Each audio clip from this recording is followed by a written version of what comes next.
And I'd like to give a huge thanks and shout out to Rock's Auto Exchange for allowing me to come out here in McCordsville, Indiana and film.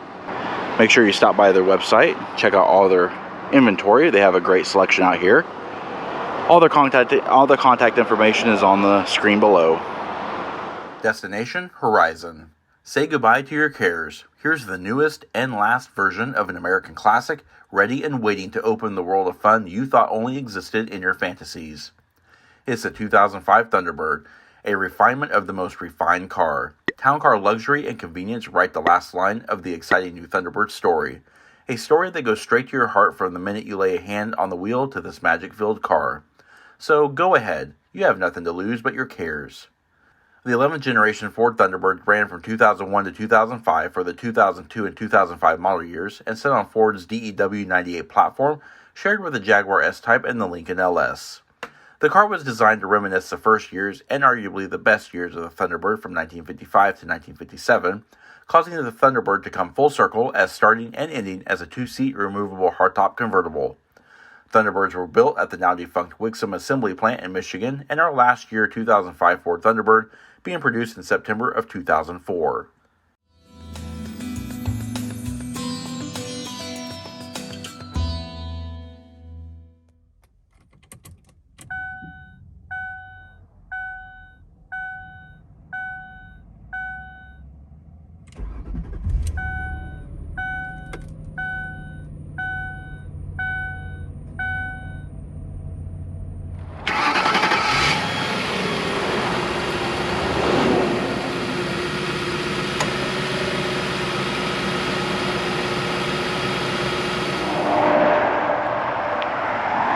Hey everyone, in today's in-depth review video, we are taking a look at this very nice and very well equipped, very well maintained 2005 Ford Thunderbird.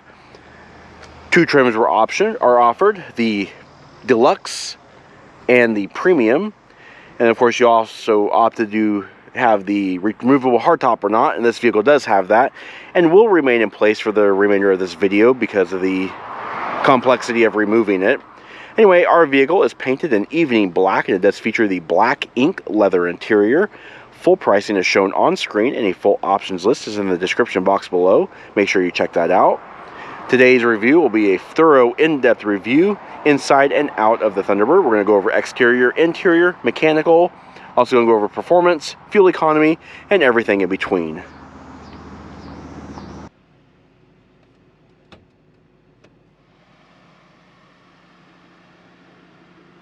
All Thunderbirds are rear-wheel drive, and in 2002, for the 03 model years, the AJ30 V8 was upgraded for the AJ35 3.9-liter 241 cubic inch dual overhead cam 32-valve V8 engine.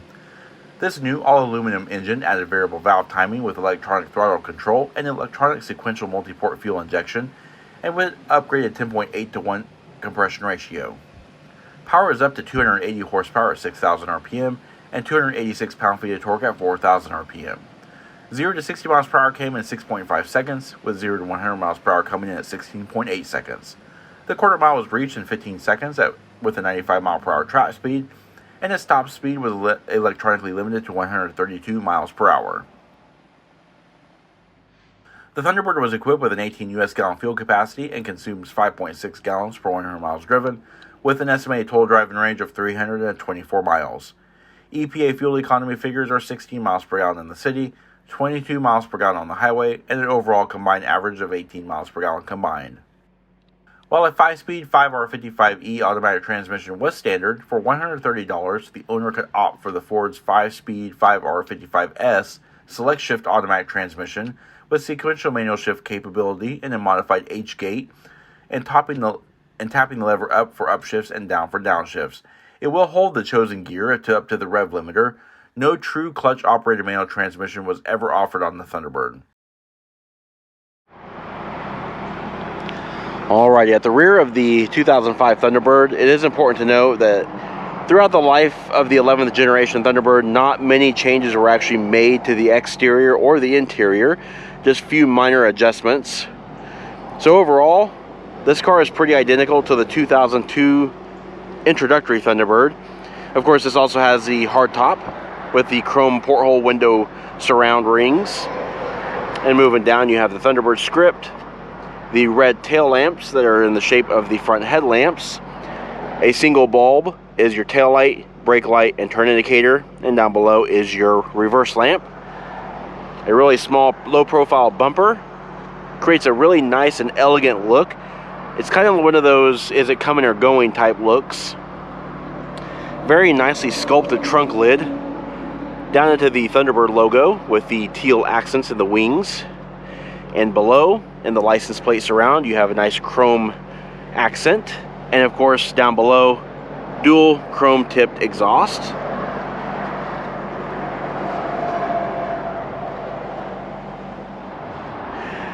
And as we walk along the profile of the Thunderbird, as you can see, it's actually a very nicely designed car.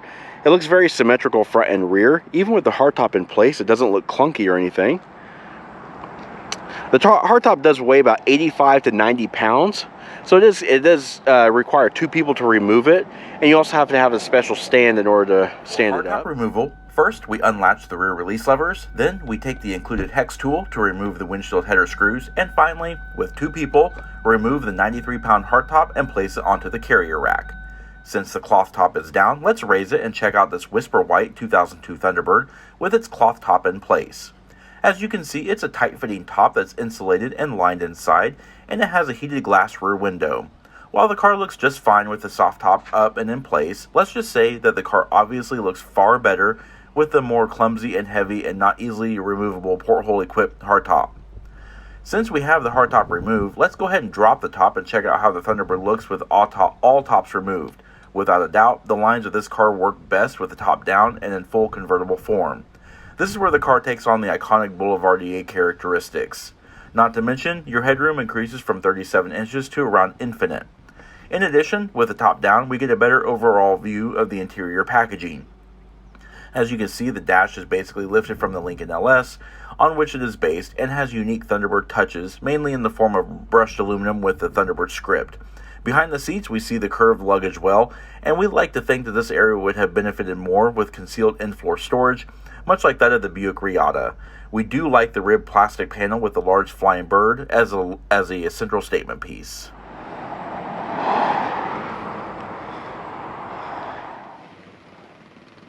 Steering is hydraulically assisted variable rate rack and pinion with 3 turns lock to lock and a 37.5-foot turning radius. Wheels are 17 by 7.5 inch 6-spoke chromed aluminums, shod in 235/50 R17 Michelin Pilot HX MX M4 all-season tires. Brakes are hydraulically vacuum-assisted ventilated 4-wheel discs with 11.8-inch rotors up front and 11.3-inch rotors in the rear. They are assisted by full-speed traction control, which can be disabled, and ABS. Brakes can halt the T-Bird from 70 miles per hour to 0 and 183 feet. Alright, as we walk along the front of the Thunderbird, as you can see, it does look very classic 50s, very unmistakable in its style. This is probably one of my more favorite Ford cars.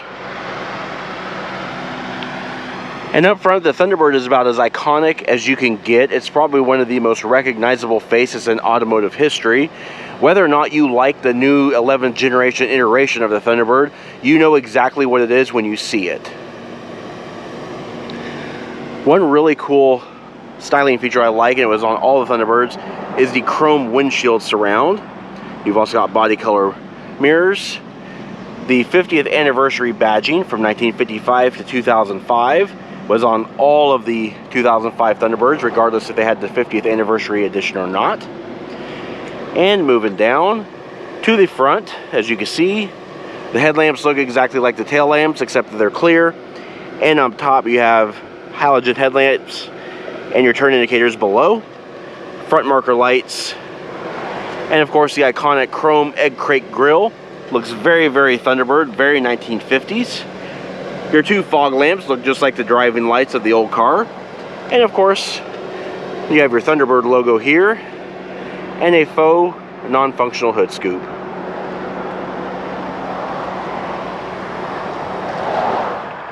Alright, now before we get inside, even though the car is a 2005, a lot of its components were from when it was First built in 2001 for the 2002 model year, so you still get the same Ford technology from then.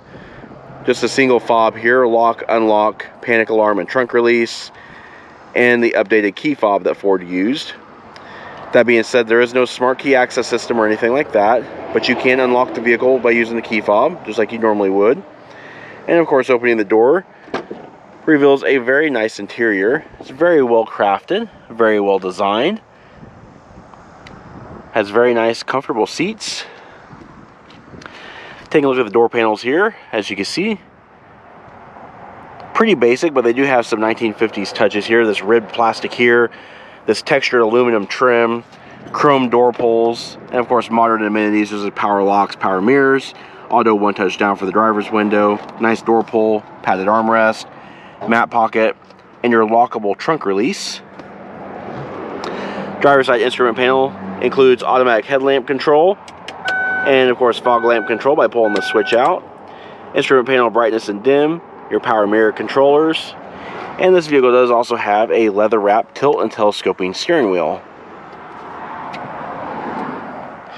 Moving down, you have the traction control system on and off, your hood release, and in the footwell, we've only got 2 pedals because Ford never offered a manual transmission with the Thunderbird, which was a real shame. Upon entry, you're greeted with this nice textured stainless steel or aluminum stamped tread plate. It has a Ford logo and of course Thunderbird. 6-way power driver seat. You can move it up and down from the front and the rear and all that kind of stuff. Manual seat back adjust. Side impact airbags. And let's go ahead and take a look at the seats. The seats are pretty much carryover from all generations. They are very, very comfortable, however. They're very supportive. Really nice head restraints. They do not tilt. They just adjust for height.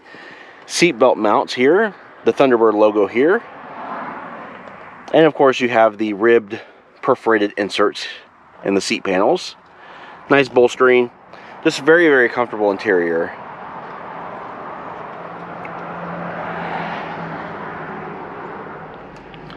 Alright, here we are inside the Thunderbird. As you can see, it's very nice. Hydraulically assisted power steering on a 4-spoke leather wrapped steering wheel with this gloss black ebony trim on top. Pretty standard Thunderbird and Ford parts bin, but it does have the Thunderbird logo in the middle.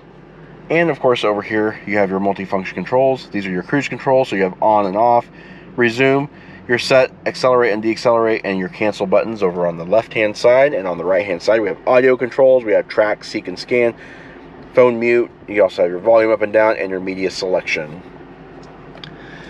Multifunction control stalk, there's only one. It is the wiper washer, and of course you've also got your turn indicators, your high beams and flash to pass, and that kind of thing. And the instrument cluster is probably one of the biggest changes in the from the 2002 and 2004, I believe. They updated with the 4-ring dials. And over here you have the coolant temperature, you have your tachometer, 7,000 RPM tach, 160 mile per hour speedometer, and your fuel gauge. And down below you have an LCD readout for trip A and trip B. There is no trip computer in this car, and currently this vehicle has 28,297 miles on it.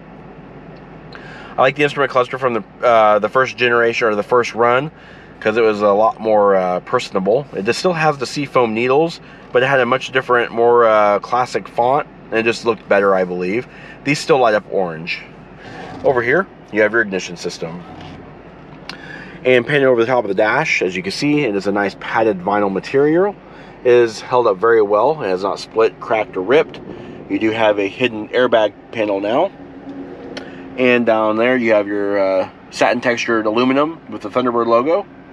And of course, eagle-eyed viewers would note that this is probably from a Lincoln LS, and it is. This car is based upon that platform.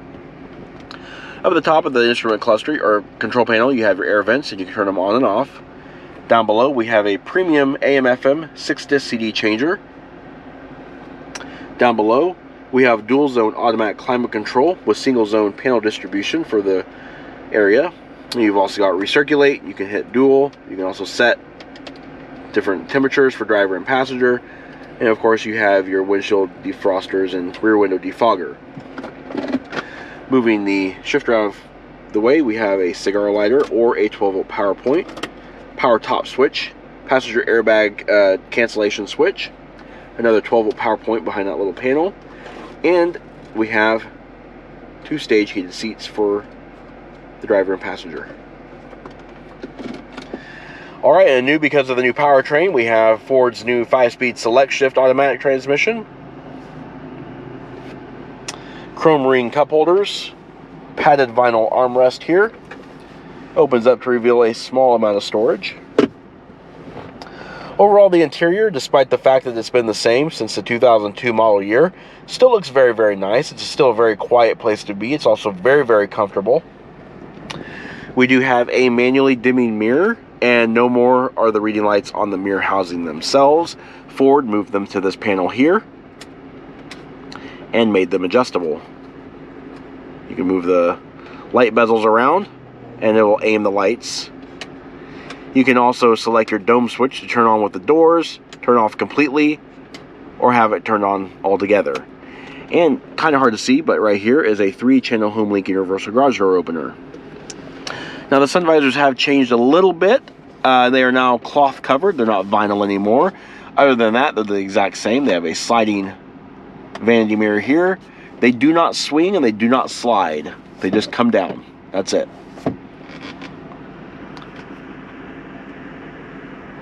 Alright, let's take a quick look at what's behind the seats. To unlatch the seats, you just have to lift it up on this lever here and then fold the seat forward. As you can see, you do have a seat back mat pocket here. Other than that, you don't really have much of anything. Just a parcel shelf back here with the Thunderbird logo. You've also got some speakers here. Nice little aftermarket floor mat here with the Thunderbird logo sewn into it. It would be really nice, kind of like what the Buick Riata had, if you actually had little small storage bins in there that locked.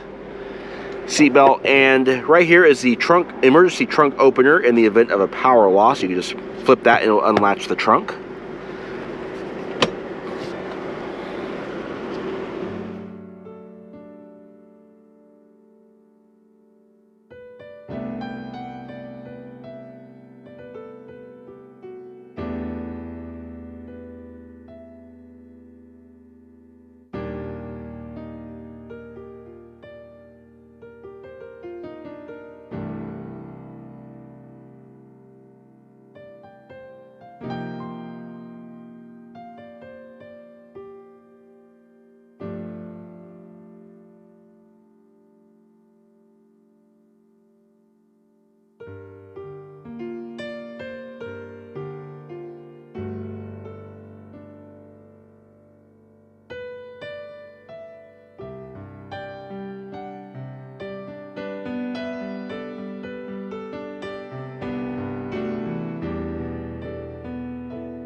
Alright, there are 3 ways you can open the trunk.